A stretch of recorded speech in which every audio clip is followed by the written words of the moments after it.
الحمد لله رب العالمين والصلاة والسلام على خاتم الأنبياء والمرسلين وعلى آله وصحبه ومن تبعهم بإحسان إلى يوم الدين أما بعد.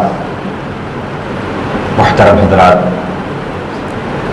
خواتین، اللہ تعالیٰ کا فضل و کرم ہے کہ رمضان مبارک کے اس برکت بھرے مجلسوں میں، اوقات میں ہمارا گزارا ہو رہا ہے. اللہ تعالیٰ ہم سب کے نیک اعمال کو قبول فرمائے، اور اسلام کا ایک فریضہ جو زکوٰۃ ہے اسے ابھی تک کسی نے ادا نہیں کیا ہے تو اس میں پہل کرے، اور اللہ تعالیٰ اس کے ادا کرنے میں لوگوں کو آسانیاں پیدا فرمائے. آمین. اس سے پہلے بھی شاید میں نے ایک بات بتایا تھا کہ مال کی زکوٰۃ، زیور کی زکوٰۃ شوہر پر فرض نہیں، یعنی وائف کا جو زیور ہے اس زیور کی زکوٰۃ دینا ہسبینڈ کے اوپر ضروری نہیں. ہسبینڈ کے اوپر ضروری کیا ہے؟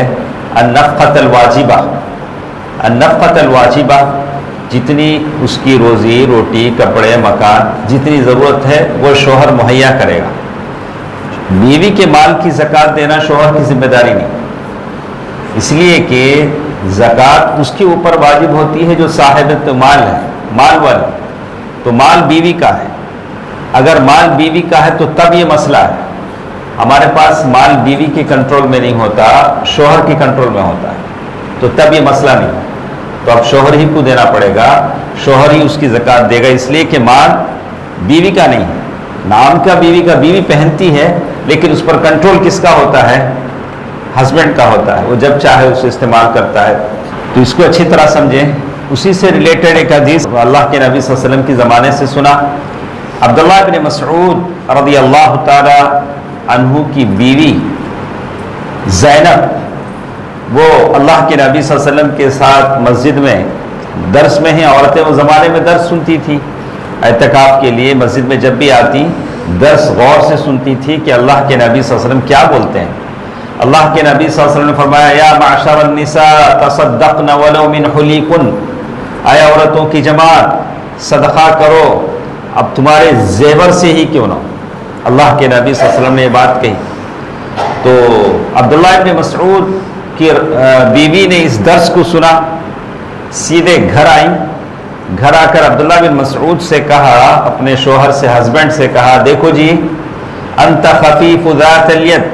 عبداللہ بن مسعود رضی اللہ تعالیٰ عنہ کے اور بھی بیویاں تھیں، ان کا خرچ بہت زیادہ تھا لیکن آمدنی اتنی نہیں تھی، انکم ان کا اتنا نہیں تھا. جیسے عبداللہ بن مسعود رضی اللہ تعالیٰ عنہ کی بیوی نے کہا، انک رجل خفیف ذات الید، آپ کا انکم اتنا نہیں ہے جو آپ اتنے سارے بچوں، یتیم بچوں اور بیویوں کا خرچ سنبھالیں. اور اللہ کے نبی صلی اللہ علیہ وسلم نے ہم کو صدقے کا حکم دیا ہے. ہم عورتوں کو کہا کہ صدقہ کرو. آپ ایسا کرو، اللہ کے نبی صلی اللہ علیہ وسلم کے پاس جاؤ، یہ سوال کرو کہ میری بیوی مجھے صدقہ دینا چاہتی ہے. شیخ ابن عثیمین رحمہ اللہ نے کہا کہ یہاں صدقے سے مراد واجبی زکوٰۃ ہے یا صدقہ ہے، دونوں مراد لے سکتے ہیں. اس میں کوئی تعین نہیں ہے کہ یہ نفلی صدقہ تھا، ایسا کوئی بات نہیں ہے. تم اللہ کے نبی صلی اللہ علیہ وسلم کے پاس جاؤ اور پوچھو کہ میری بیوی مجھے صدقہ دینا چاہتی ہے، زکوٰۃ دینا چاہتی ہے، کیا ویلڈ ہے؟ اللہ کے نبی صلی اللہ علیہ وسلم سے سوال کر کے آؤ. اگر اللہ کے نبی صلی اللہ علیہ وسلم بولے کہ ہاں کوئی بات نہیں، نو دے دے، تو میں دے دوں گی. نہیں، اگر اللہ کے رسول صلی اللہ علیہ وسلم پرمیشن نہیں دیتے ہیں تو یہ صدقہ زکوٰۃ میں کیا کروں گی؟ ادرس جو بھی دوسرے ہیں، الی غیری کو، دوسروں کو دوں گی. تو وہ کہتے ہیں، قالت فقال لی عبداللہ، تو عبداللہ بن مسعود نے کہا، ائتیہ انتی، میں نہیں جاتا، تمہیں جی سوال اللہ کے رسول سے کرو. دیکھا، اچھا نہیں ہوگا نا کہ ایک آدمی اللہ کے نبی صلی اللہ علیہ وسلم پر جائے، جا کر کہے اللہ کے نبی میری بیوی مجھے زکوٰۃ دینا چاہتی ہے، چلے گا؟ تو ایسا کوئی بھی نہیں پوچھ سکتا. تو صحابی تھے، انہوں نے کہا کہ میں نہیں جاتا، آپ ہی جا کر یہ سوال کر لیں. کیوں عبداللہ بن مسعود نے نہیں کہا؟ تو نہیں یہ نہیں گئے. تو حدیث میں بتایا گیا، مہابۃ من، اللہ کے نبی صلی اللہ علیہ وسلم کی جو جلالت و جو ہیبت تھی، جو رعب تھا، اس کو وہ یہ نہیں کر سکے. تو وہ کہتی ہیں زینب جو عبداللہ بن مسعود رضی اللہ تعالی عنہ کی جو بیوی تھی، کہتی ہیں فخرج قالت، تو وہ گئی، اچھا چلو میں ہی پوچھتی ہوں، تو اللہ کے نبی صلی اللہ علیہ وسلم کے دروازے پر گئی تو وہاں کوئی نہیں تھے، دروازے پر کہا کہ وہاں ایک عورت پہلے سے تھی، اس کا بھی یہی سوال کرنا تھا اللہ کے نبی صلی اللہ علیہ وسلم سے، تو ڈائریکٹ اللہ کے نبی صلی اللہ علیہ وسلم سے وہ ملاقات نہیں کر سکی، وہاں بلال رضی اللہ تعالیٰ عنہ تھے، تو بلال رضی اللہ تعالیٰ عنہ سے کہا دیکھو بلال، تم اللہ کے نبی صلی اللہ علیہ وسلم کے پاس جاؤ اور کہو ان امرأتین بالباب تسألانی اتجزئ الصدقۃ عنہما علی ازواجہما، ایسا کرو تم اللہ کے نبی صلی اللہ علیہ وسلم کے پاس جاؤ، جا کر بولو کہ دروازے پر دو عورتیں ہیں، دونوں کا پرابلم یہ ہے کہ وہ اپنا زکوٰۃ اپنے شوہروں کو دینا چاہتی ہیں، کیا ویلڈ ہو جائے گا؟ اتجزی یعنی ہو جائے گا کہ انہوں نے صدقہ دیا، زکوٰۃ دے دیا، وعلی ایتام فی حجورہما، اور ان یتیم بچوں پر جو ان کے انڈر میں، اور ان عورتوں کے انڈر میں بہت سارے یتیم بچے تھے، ایسا ہو جائے گا، ولا تخبرہم النحن، اور یہ مت بتاؤ کہ ہم کون ہیں، ہم دو عورتیں کون ہیں، اللہ کے نبی صلی اللہ علیہ وسلم کو نہیں بتاؤ۔ تو کہتے ہیں فقال له رسول اللہ، تو اللہ کے نبی صلی اللہ علیہ وسلم کے پاس گئے، جا کر انہوں نے کہا اللہ کے نبی دو عورتیں دروازے پر ہیں اور وہ سوال کر رہے ہیں کہ وہ اپنا صدقہ زکوٰۃ اپنے ہسبینڈ کو اور اپنے یتیم بچوں کو جو ان کے انڈر میں دینا چاہتی ہیں۔ اللہ کے نبی صلی اللہ علیہ وسلم نے کہا من ہما، اللہ کے نبی صلی اللہ علیہ وسلم نے کیا پوچھا؟ من ہما، وہ دونوں عورتیں کون ہیں؟ عورتیں تو بہت ہیں لیکن وہ دو عورتیں کون ہیں؟ فقال امرأۃ من الانصار وزینب، عورتوں نے کہا تھا کہ مت بتانا، لیکن اللہ کے نبی نے پوچھا تو انہوں نے بتا دیا، کہا کہ انصار کی ایک عورت ہے اور زینب ہے، پورا نام نہیں بولا کہ وہ زینب عبداللہ بن مسعود کی بیوی ہے، بولا خالی زینب۔ تو اللہ کے نبی صلی اللہ علیہ وسلم نے پھر کوشچن کیا ای الزیانب، کون سی زینب کے بارے میں تم پوچھتے ہو؟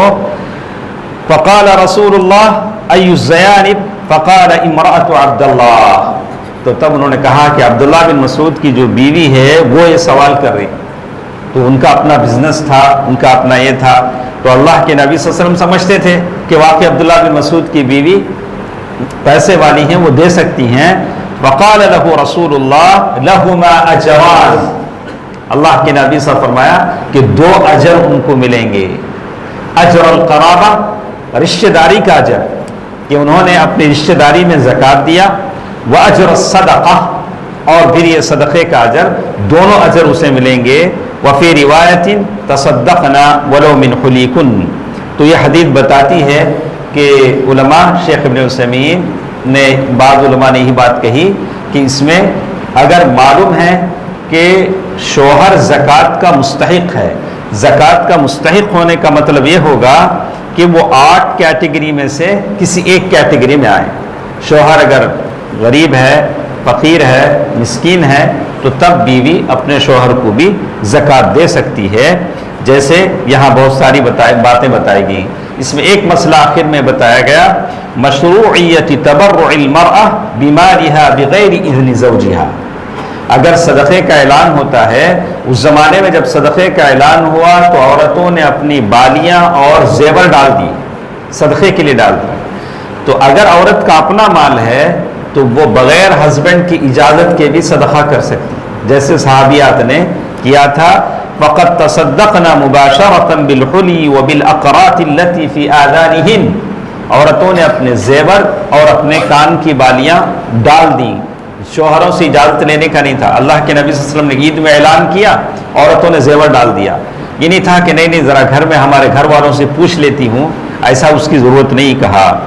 وفی معه مشروعیت تحدث الرجل مع النساء الاجانب عند الحاجہ، ضرورت پڑنے پر عورت غیر مرد سے بات بھی کر سکتی ہے، جیسے بہت ضرورت ہے، بات کرنا ہے، عورتیں جب وہاں پہنچی تو بلال رضی اللہ تعالیٰ عنہ سے انہوں نے بات کیا کہ پوچھا کہ ہمارا یہ مسئلہ ہے، لیکن شرط ہے وَأَمِنِ الْفِتْنَةِ، وَأَمْنِ الْفِتْنَةِ، فتنہ نہیں ہونا چاہیے، اگر بات کرنے میں فتنے کا اندیشہ ہے تو غیر مرد سے بات نہیں کرے گی، اور یہاں کوئی فتنہ نہیں تھا، اللہ کے نبی صلی اللہ علیہ وسلم کے گھر کا ماحول تھا، بلال رضی اللہ تعالیٰ عنہ سے یہ بات انہوں نے پوچھا۔ اللہ تعالیٰ سے دعا ہے کہ اللہ تعالیٰ ہمیں سارے کام شریعت کے مطابق بجا لانے کی توفیق دے. اللہ تعالیٰ ہم سب کو علم عطا فرمائے. آمین. والسلام علیکم ورحمۃ اللہ وبرکاتہ.